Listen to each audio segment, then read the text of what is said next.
Welcome to my living room. Today my living room brings me all the way home to California. We're actually in a 30-day whole 1-month school, and I'm here with Bella and Lynn. Last week you got a chance to watch them drive with one rein. In this episode, we're going to lead Bella and Lynn to drive with two reins. Hey, stay tuned. It's going to be a great show.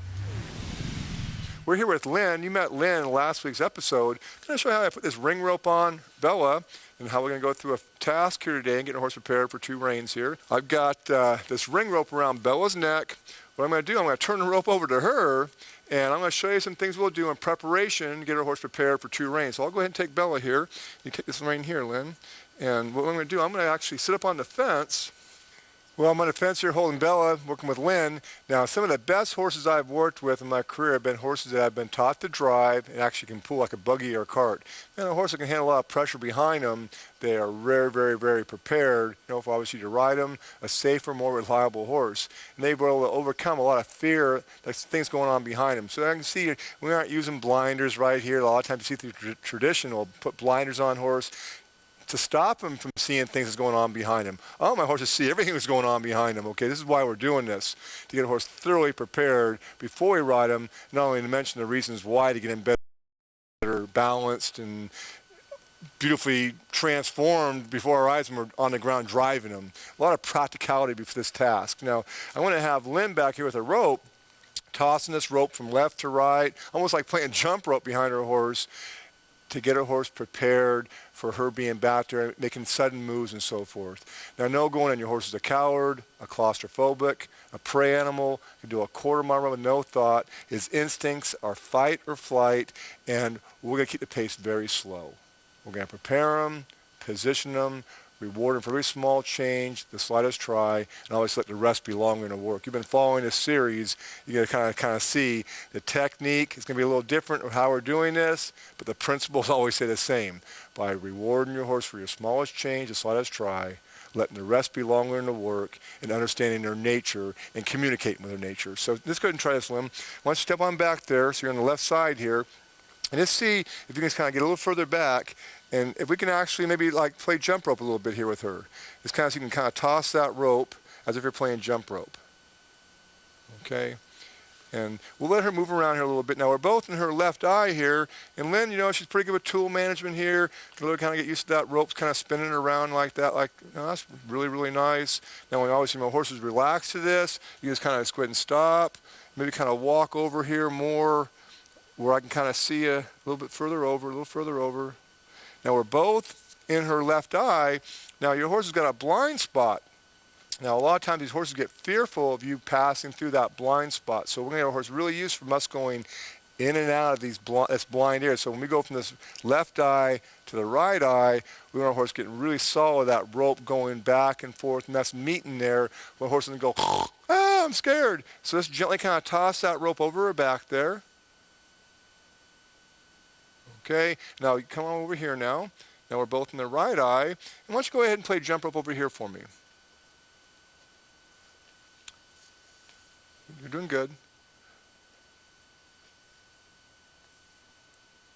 Really nice. Now she gets beside herself. I let her feet move. I turn the pressure down until my horse can actually handle the stimulus for being back here doing this. We'll be right back, so stay tuned and watch Lynn move on to another task she has to perform before we actually go in to drive him with two reins.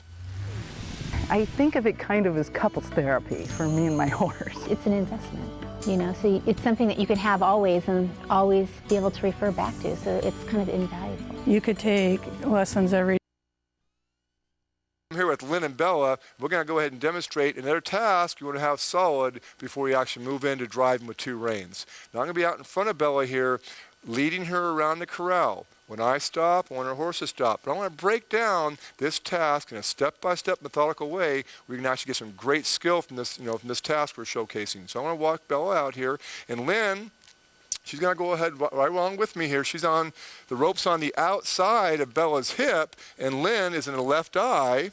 You can see me, I'm in the left eye, Lynn's in the left eye, and that rope is on the outside, okay? You can see that rope being on the opposite side of her horse. A lot of times, just stop there, this is your horse feeling that rope on the outside. You can really get a horse get beside itself, okay? So what I'm going to do, I want to turn this way And Lynn's going to pull that hip in, push the eye, and toss the rope out of her back. Really nice. Now we're both on the right side, okay? Now I want to walk this way here, lead her horse through this little spot. Now she's going to push the hip, pull the eye, toss her rope. Now watch, she's got to change her hands. Okay, tool management, okay? Now the rope's in Lynn's right hand. But see where I'm standing? I'm stopping her horse from getting beside itself and getting scared and running through those transitions, okay? So once again, I want to break this down real slow. I'm walking off this way. If I stop, her horse should stop. I want Lynn to be a little further up here, a little further up. There you go.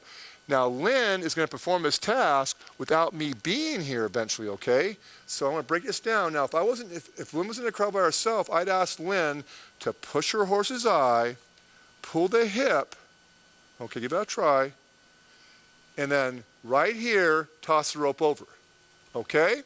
Now the rope should be in Lynn's, right hand, okay, with the rope on the outside. Let's try that again. I want Lynn to actually do this on her own. So you walk up here. Hang on, let me get a little better positioned here. Okay, now walk up there and push that eye, bring the hip, toss your rope. Really cool. All I was doing here was basically stopping her horse from getting beside itself. Okay, so once again, you want to have the person leading your horse out in front to really have a thorough understanding of ground school and really have that respectful relationship. Now I'm going to go ahead and turn Lynn loose and see if she can do it on her own, okay? Now the task you're going to see Lynn doing here of pulling the hip in, pushing the eye, tossing her rope over the horse's back is to be able to see your horse walk through the changes of directions, okay? This is something you want to have very solid before you think about putting 2 reins on your horse, okay? This task you'd actually find in my home study course. It's a course 3 round penning task, okay? So really look forward to seeing you check out our material on our home study course to really help you, advance your skills. Now we're going to go ahead and see how Lynn performs this task. Let's go ahead and have your horse go off, Lynn, to the left. And so Lynn's going to drive her horse off to the left. And you're seeing, if she didn't have her round pen skills worked out right now, she really shouldn't be trying this task. This is a task you'd see in my 3rd level of my round pen work. Like right now, Lynn, actually ask your horse to trot for me, Lynn. Just trot her. It's like make believe you're round penning her. And so basically Lynn is like round penning her horse right now. Keep her going with that rope on the outside. So this is why we're doing this. But then again, if she didn't have her skills in course 1 and 2 in the round pen, I wouldn't ask her to be doing this here yet. So it's a very step-by-step methodical deal we're doing here. Can you canter Bella for me? Yeah, she feels good. So basically we're just round penning, right, Lynn? Yep. You're doing good. Now let's try this. Can you trot her? Just by you change your energy, she trotted, huh? Yep. Hey, here's a tough task. Can you get her to walk with that rope being out there? We'll just kind of change her energy. Now she's a little scared here. I want to step out of your way here. And see if you can get her to walk and keep her going forward. So we're going to go this direction here. Now then again, hold that rope if you need to if she breaks into a trot. Have her walk right on by me here. So boy, you can see it looks easy, not that easy. So pull that hip in. Push the eye. Let me see her tail. Toss your rope. A+. Now we're going to walk her this way. Keep her going forward. Keep that rope above her hocks. And you can see, from like last week's episode of her driving with 1 rein, she didn't have that established, or even the round pen work in course 1 and 2. Boy, you'd be way over your head right now. And ladies and gentlemen, if it's predictable, it's preventable. Just try changing directions. Walk up there and push the eye. Now your left hand, you got to toss that slack, toss it over there. Nicely done. You can see the whole time she's out of that kick zone, and she's demonstrating some great transitions here. Let's try that again. Pull the hip, push the eye. Here comes that tail. Toss your rope. A+. One more time would be good enough. You're going to change eyes. Right there. Changed eyes. Walk through there. Let's keep going forward. Now you're in the left eye.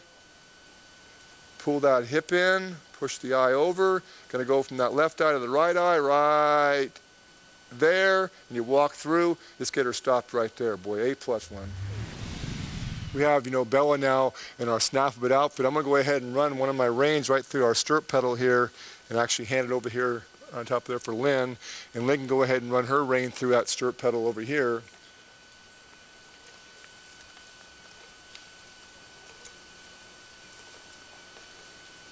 You can go ahead and grab your top rein up there. Okay, so now we have this horse thoroughly prepared to go ahead and drive now with 2 reins. And, you know, the beauty of this is this.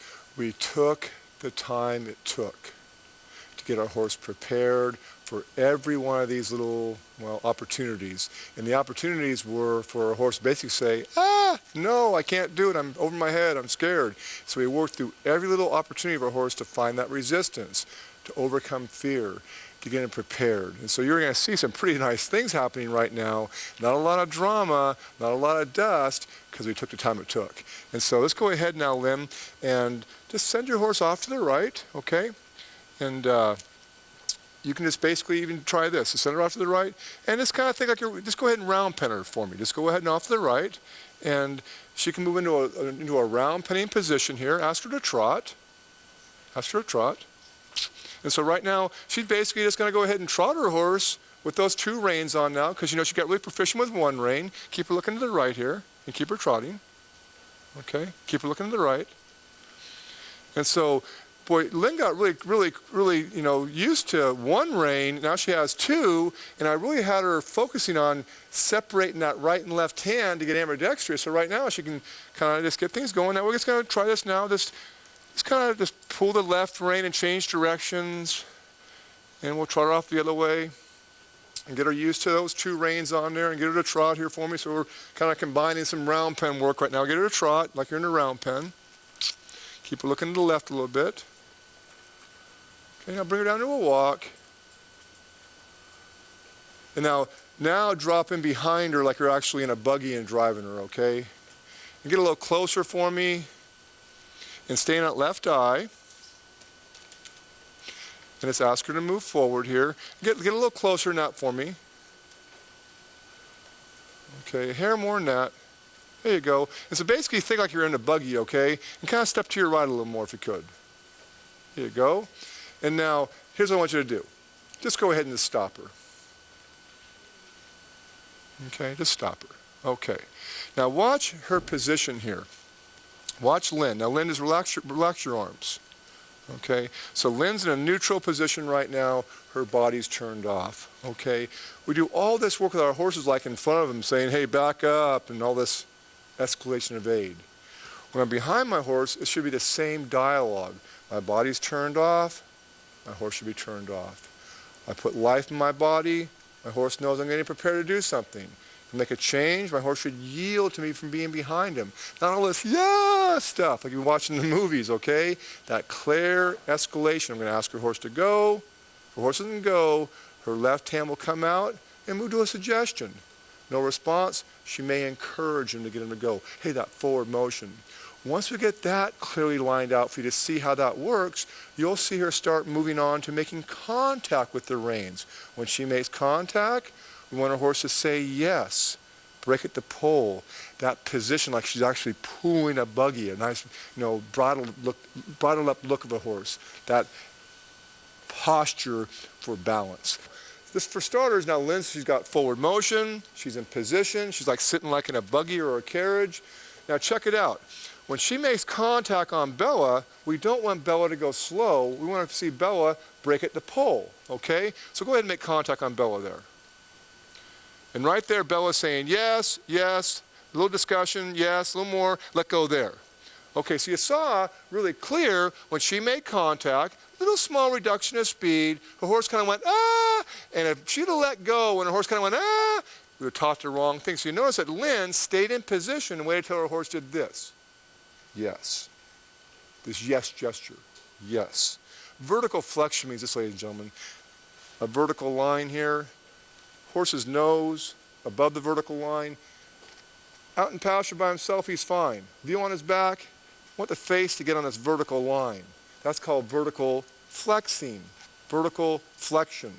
When the vertical flexion's there, combined with forward motion, the back gets round, the hind end comes underneath, and the weight gets off the front end. We're talking performance now, position. So this whole idea of this vertical line, the vertical flexion with forward motion, without that, you're toast. You're not going to advance in your horsemanship. So we really want to have the idea, this vertical flexion also known as on the bit, soft feel, off the forehand. All those things you've heard mean this: a balanced, self-carried horse combined with forward motion. Let's watch Lynn again, see if you get a horse to say yes. Make contact, do a little discussion, keep going, don't let go yet. Excellent, don't let go over yet. Hang in there, let go right there. You saw it very clearly, a little discussion. She didn't let go till her horse actually said, okay, I give. I trust you, Lynn. Okay, and we're using non-leveraged tools. We're using a gentle technique that needs some forward motion. I'll give you lots of opportunity to encourage your horse on the rear end to keep that forward motion. You massage them in the front end. Try that again. Reach in there, get her soft in your hands, then carry it upwards. Upwards. Good. Don't reward that yet. Keep going forward. You're doing fine. Very nice. Now don't let her put her head down low either like that. Get it right, lift it up more. Keep her trotting. A little more right rein. Now carry to a walk and go to a loose rein. So notice we're letting go when it feels good. We'll do it a few more times. You're way ahead of schedule. Let's try that again. Reach in there, get her soft in your hands. Very, very nice. Now let's carry that upwards. You nailed a transition there, Lynn. Excellent. Carry that to a walk. And your horse fell in, she yielded to your rein. Keep walking forward. Now let's coast downhill on a loose rein. Hey, we're doing transitions right now. Got the forward motion, now we're starting to rock now. Now reach in there again, have her say yes. She goes down too low, keep that forward motion. Now get it upwards now. Carry it upwards. Bridle her up. Yeah. Little inside leg. Keep that forward motion. Left one supporting, right one's teaching. A little massage at inside rein. Keep her forward. Yeah, a little more forward motion. Just carry it downwards. And go to a loose rein and we'll coast downhill like on a 10-speed. Hoo-hoo. Let's try that again. We finally got things unlocked now. Bridle her up. Compact it. Then carry it upwards. You're hitting some beautiful transitions now, Lynn. Keep her forward. Watch that horn. Keep it level. Let's carry it downwards. Let's go ahead and stop her. Direct contact. Wow. Man. Hey. So you're seeing it at home. Pretty simple. You start, when your horse does this, you let go. Well, you know what? You're going to teach your horse to throw its head. But the problem is a lot of times we get on there too quick. We pull too hard. Horse does this. Whacks us in the head. We let go. Or worse yet, pull back here. Horse rears up. We let go. We fall over. Hey, you taught your horse to do what? Flip over on you. Whack you in the head. All this can be established on the ground first, okay? Great job. Look at where she's petting right there. Right back there, right to the hip. Let's try this, Lynn. Let's make a little circle to the right, okay? And we'll change direction, see how that looks. Bridle her up, put her in position. Now carry it upwards to a trot, that transition. Little inside rein. Outside range your support, inside range your teaching. Just fall in a little bit, push her out a little bit. She just did a leg yield for you right there at vertical flexion. So you're doing refined ground school. Now walk her. Keep her going forward. Now go to the buckle. Hey, in prior episodes, you saw her do that leg yield with one rein, the halter and lead rope. Now you're seeing her doing leg yields at a trot with vertical flexion. So come on now. She's doing a really great job in a short period of time. You can only imagine, guys, you saw her doing this with non-leveraged teaching tools. Hey, look, you didn't see side reins, draw reins, mechanical devices, pain techniques. You saw a simple snaffle bit being used here. And the horse breaking here at the pole, not breaking over here at the neck. The horse breaks over here, they kind of force the head down. You only add more weight to the front end. So we're breaking up here using non-leveraged, non-making tools. It's about forward motion, that position. So you saw Lynn a few times had to encourage her horse's butt a little bit to keep that forward motion, but she massaged him up here into that position. It's not the message of dressage, it's the massage in dressage, and dressage means to teach. And man, she's just doing a wonderful job. The two shows you saw Bella and Lynn featured in here really weren't enough to give it justice, to really show you what you really need to get these results.